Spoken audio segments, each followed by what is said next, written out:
Looks like another active day for weather across much of Wyoming. Pretty much been the theme all the way through February. Start by taking a look at the watches, warnings, and advisories.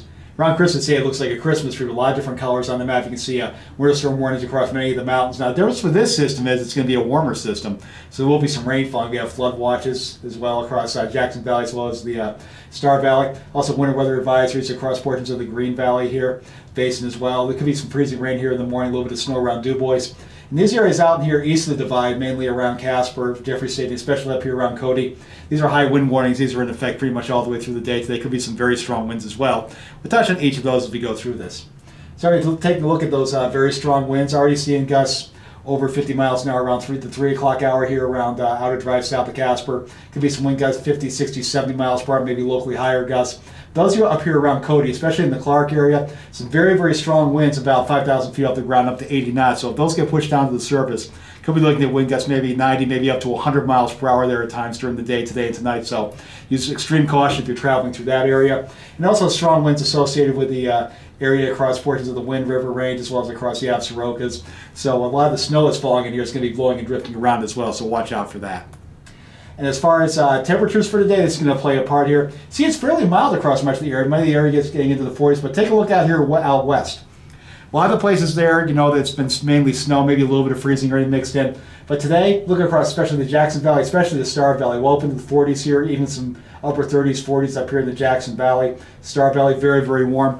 And the result of this is that a lot of this is going to fall as rain today. When you take a look at the actual amount of rain and snow that's going to fall, you can see many areas across portions of the Tetons picking up 2 to 3 inches. Even in the valley, it's looking at 1 to 2 inches of precipitation as well as the Star Valley.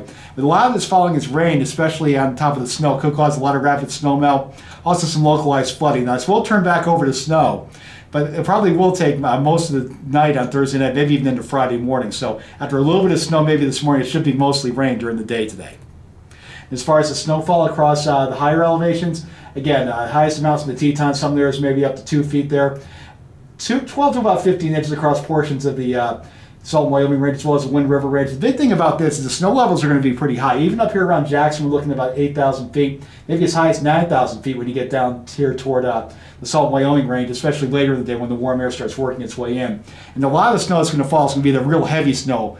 The snow maybe you get more, say, in April than you do in February. So on top of those, the dry snow's already fallen in the deep snowpack. Yeah, we have an avalanche warning. This was in effect last night. Continues all the way through 1 o'clock today. So I know Jackson Hole is shut down right now because of the power outage, but if you're doing any kind of backcountry activity, use extreme caution because there's going to be a very high avalanche danger today and probably into tomorrow as well. With all that heavy wet snow on top of the dry snow there, it's perfect conditions for avalanches. So if we summarize the impacts, again, snow levels rising to above 8,000 feet, rain in the western valleys could be rapid snow melt as well as flooding. Heavy snow across the higher elevations, big high avalanche danger. It could be very difficult to travel over a lot of the mountain passes. A lot of them are still closed at this time when I'm recording this, so make sure you check YDOT before you head out. Make sure they're open. And a high wind likely in the lead of the Absarokas, also the Red Desert through Natrona County. Could be a risk of blowovers for high-profile vehicles as well as light vehicles, people towing trailers to use caution there. The wind should die off as we head towards Saturday. However, there is finally some light at the end of the tunnel. You know how in Animal House when they're going in the fraternity and the guy says, "Thank you, sir, may I have another?"